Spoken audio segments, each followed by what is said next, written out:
it's still something he can do with a level of consistency that lets him take stocks with a reliability that most characters of his tier really wish they had. All right. Going into this next set, we have Karflo versus Sobriquet Sola. So Sobriquet Sola being a hero main and Karflo a cloud main from New York. So New York and New Jersey respectively. So two sorties, however, one having the advantage of RNG, the other having tools such as Limit at his disposal. Yeah, and Solo's also a player where sometimes he just decides not. Like I've seen it a lot because he went to a lot of the NCIT tournaments, which I ran and competed in all throughout my tenure at college. So I'm very wise to his deep pools of pockets and secondaries. He's actually beaten some pretty solid players with, like, most notably, he's got a couple Christmas wins with some of his off-meta picks. I think his most recent Haze win I remember is he went as hero. But the big thing to hear on this matchup is just second church side B is such a good, like, oh, you're not like right above me. It just keeps out everything at that range 2 distance. Yeah, going for a big kaboom there, and then coming back out, Karflo trying to go for these punishes, not getting the back air, but able to get the point damage here. Oh, the snooze into the F smash. Oh no. Quick 30-second stock there for Sola as he's going to continue on with this punish game. Getting hit by Karflo, coming into the center stage. These two just sort of jumping around each other with these swords right now, as Sola hasn't been given very much time to find any other spells yet. Yeah, Karflo starting to remember that he's not playing Ike, using that range and actually the vast swaths of crazy grounded options that Cloud has. Cross slash, dash attack, even sometimes down tilt, up tilt can be really good at just trying to trap the ground. And that's a big thing, is that the hero is very good horizontally and recovering below, but his landings themselves are very poor. He's very reliant on Zoom or like or Acceleratle, giving him extra fall speed to get out and dodge. Yeah, going for that snooze yet again off stage. Trying, oh, okay, good sizzle there coming out from Sola, and now Karflo just coming back, trying to go for these aerials, and then not getting a cross slash again. And then Zoom coming in. Zoom is a wonderful tool when you're off stage because it almost guarantees your recovery to the stage. So, Sola coming back in, trying to get a punish against the shield, but that down air coming out from Karflo, going to take the stock instead. Yeah, Nikola Tesla-esque punish, inventing a new way to punish Sola for trying to do a jab on shield. Looks like though he's still very comfortable. He wants to play that that jab grounded game, and then while he still has access to Accelerato, he's more willing to do a mix-up approach. But that's the thing, is like this character is can turtle so well. Yeah, you can see Karflo going way off stage in order to try to get these punishes. Coming back in with the upbeat though, Sola sending Karflo off stage now in order to try to force a ledge trap situation. Sending him back off stage as he's thinking about what sort of spell he wants to use in order to most mix up Karflo. You can see Karflo seems to be jumping in with a lot of these aerials, like the cloud back here, generally pretty safe. However, it seems that Sola, oh okay, limit cross slash, not going to take the stock just yet. The zoom coming back in order to send him way to center stage, and a big up tilt coming out from Sola, able to take the stock. Followed up with the cloud back here. Yeah. I wonder if we're gonna see Karflo in his movement is more willing to full hop, but a big thing is even though cloud grab is so much to be desired, it still throws you at very annoying angles and puts you at spots that you'd rather not be in. And a lot of times with how much Sola is shielding, especially shield being the main way to cancel your menu, it becomes a huge crutch for hero players. I do like the utilization of bounce on Sola when he sees Karflo with limit, and now that limit is gone, he is free to choose another spell from his kit. Yeah, going to be sent off stage against Karflo now, coming in with the zoom, and then going for yet another spell. Not going to be able to find his opening just yet. Okay, getting a nice sizzle, going for the not selecting the crackle slash just yet, but Karflo seems to be getting juggled around these platforms. He's sort of jumping in and trying to find an opening.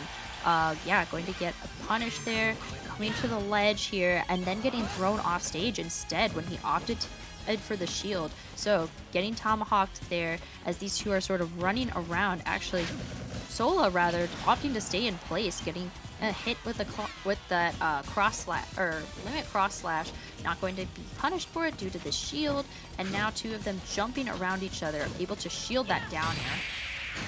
Yeah, and then there's Sola's biggest weakness I've seen as a player is he plays such a solid first like 99.9% of the game, and then a lot of the times I'll see versus players of a similar caliber or above him is that if he's like 30 mana and his last hit, he starts like rolling. He starts getting like a little antsy, and I feel like it's almost like a voice inside his head that's causing him to overreact to his opponent's movements and try to like, oh, what's the safe play? But like if you keep going for like what's the maximum amount of safe, you become very predictable, and you start doing things that you think are safe but actually leave you open up to getting dash attack on your sponsor.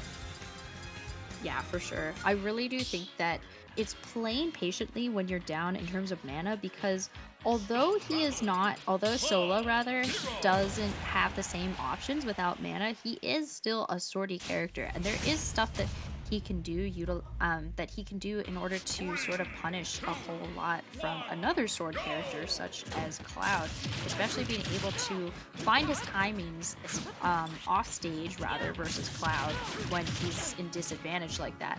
Coming back into game number 2, these two sort of playing around each other, finding neutral, and then sort of just trying to get their bearings now.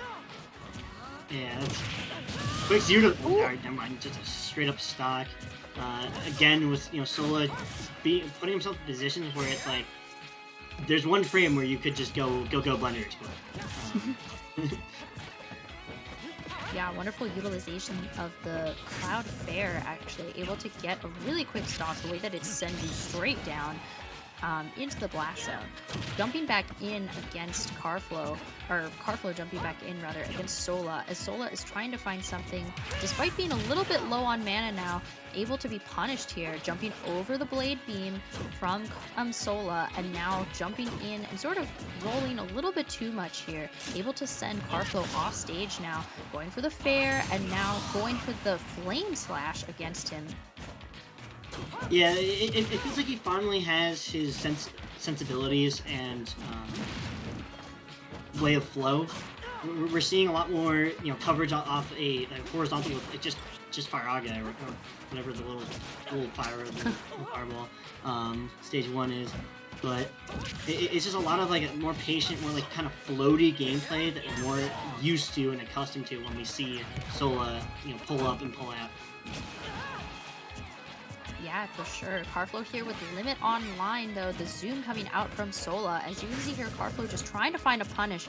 Not going to get the blade beam there. And then going to be set off stage now. No blade beam in his toolkit. Going to get fared off stage. And that up B just barely going to miss the ledge here as Sola takes another stock. Yeah, and that's in addition to like that floaty gameplay, we actually saw earlier the hesitation on zoom in order to burn out more seconds of limit, which is a little metagaming coming out from Sola.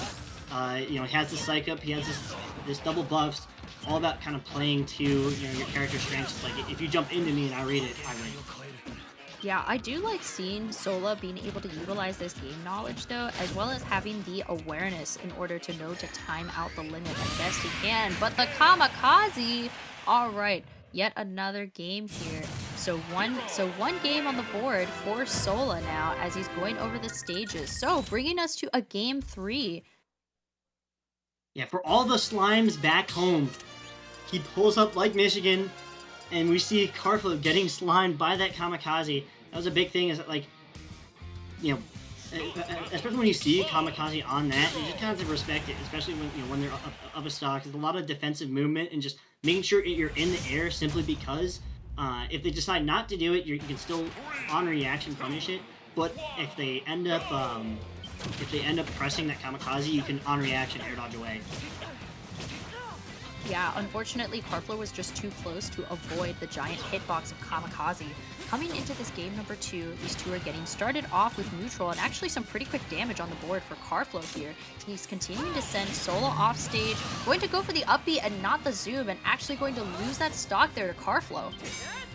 Yeah, that's the thing, is he knew he had mana to burn, and he's like, okay, I can maybe take a hit, and he just hedged his bets in a way that wasn't, the stock predictions weren't on. Maybe he has to update his model. He's still running GPT-3, not GPT-4. It gave him some bad info, but that's the biggest thing is that, you have to be willing that, like, look, your character, RNG giveth and it taketh away, and when you lose a stock that early, you have to be willing to kind of claw your way back. For sure, and that's something that a character such as Hero is definitely able to do, but not when you're getting hit by that cross slash. Able to go for the fair from the center of the stage to send Karflo way off, and then able to take that stock. Yeah, that's a big thing is that, getting underneath with those 40, at that 45-degree angle, because while Sola does have the forward air, it's like the very last frame of forward air that is what actually hits there. Meanwhile, all of back air all of back air covers the frames that aren't going to hit him. So it's something that you really have to watch out for. He's playing this more airborne, and it seems to actually be working out because he's getting Karflo to overextend. Let's see if he can actually keep this up and chip his way back into this game 3. For sure, trying to go for the sizzle there, and now Limit is online here for Karflo. Getting the Tomahawk here, able to send Sola even higher towards the Blast Zone now, trying to follow up and not getting the cross slash there. Now Sola trying to come in over the Blade Beam, finding something in order to do, just sort of sitting in place as he's trying to get a spell, but actually going to be coming back. Gonna get sent off stage immediately though by Karflo. Returning to the ledge, not going to get down air just in time, and then jumping over the Limit Blade Beam from Karflo. Karflo coming back in, just opting to sort of roll around Sola now. Sola going for the fair here in order to send Karflo to the ledge. Going to go for it yet again now, though, as Karflo air dodges in order to avoid the punish from Sola underneath the platform. Yeah, something that's not understated is that Sola's really trying to pull out the mental game. We keep seeing him hover and then cancel menu on something that, like, why wouldn't the hero press it? He's not pressing it because everybody knows that the hero wants to press it. As well as we even saw him actually tense up. He was above he was hovering Kaboom and he tensed up like he was gonna press it. Thankfully Karflo didn't pull for that. But there are players that sometimes they'll read into your body language. I know Reyes used to do a lot where he'd listen for me clicking. He used to do that to other people to try to catch rolls. Yeah, going for the psych up here now. Karflo trying to jump around from Sola. Not going to get hit by that spell just yet. To go for the Cloud Fair. Now coming back in and just sort of jumping around these two platforms like a ping pong ball. Going to be going for the fair here and now just continuing to go. Not getting the back air. Unfortunately, going to get hit with the tail end of that aerial. Karflo losing the stock. Yeah, Karflo keeps getting caught into, like, these full hops in these neutral scenarios are really great. But once Sola starts inching his way in, if you don't actively pressure it, that like third or fourth full hop is where Sola's like, oh, okay, now this is where I can swing. And we saw it with that back air. We're even seeing it with how this mid-range neutral is playing out. Is a lot of the times that Sola's waiting for the fourth full hop, and then he's like, all right, fourth time's a charm, and then every time he's getting the punish on Karflo. That's the unfortunate thing because Karflo gives up his good spacing so easily whenever he does that, and then Sola is just able to punish him for it pretty relentlessly. Coming back in with the landing fair is going to get hit with the up B from Karflo as he's able to try to force a punish situation with Sola off stage. Coming in with the zoom underneath this platform and now going to opt to think on the side and actually going to be able to get that game. Karflo taking it over Sola 2-1. Yeah, the moment of indecision, as soon as I saw that stutter step, I'm like, ooh, yeah, Cloud's in the air, he sees your stutter step, you're not in shield. It's a bad place to be you, and Sola, the head shake, definitely noticed that he really did not want to quite drop shield yet, or commit to a shield dash. Ends up quite getting that, but he kept it resilient. Like he got 0 to death, like practically 0 to death that game too, and that was the game he ended up clutching up on. So it's a huge level of resilience coming out from Sola. Despite making some bad calls, he's able to claw his way back and really keep to the pressure. Utilize any and all habits that Karflo has to maximize every advantage he's given. I really do think that what you said to Sola's mental game is really going to help him in this bracket as well as in his any future endeavors that he has in tournaments such as these. That being said, Karflo being able to punish a lot of those situations from Sola in which he was maybe a bit indecisive, that's really not something that you want to be, especially against a character with such quick aerials such as his back air from Cloud. That was something that Karflo was able to utilize pretty quickly and then able to punish Sola for his indecisiveness. Yeah, we see that forward throw, catching Karflo a little, All right, Monk player a little one. panicked. The shield. Lost name player two. Right, I think. Oh no, this set and then go to. Yeah, so we got another set upon us. Some epic Smash Bros. Gaming going to be had. We have Delaware. We have Delaware winners round 3 because Monk getting the 2-0 on Bustin' Jylin.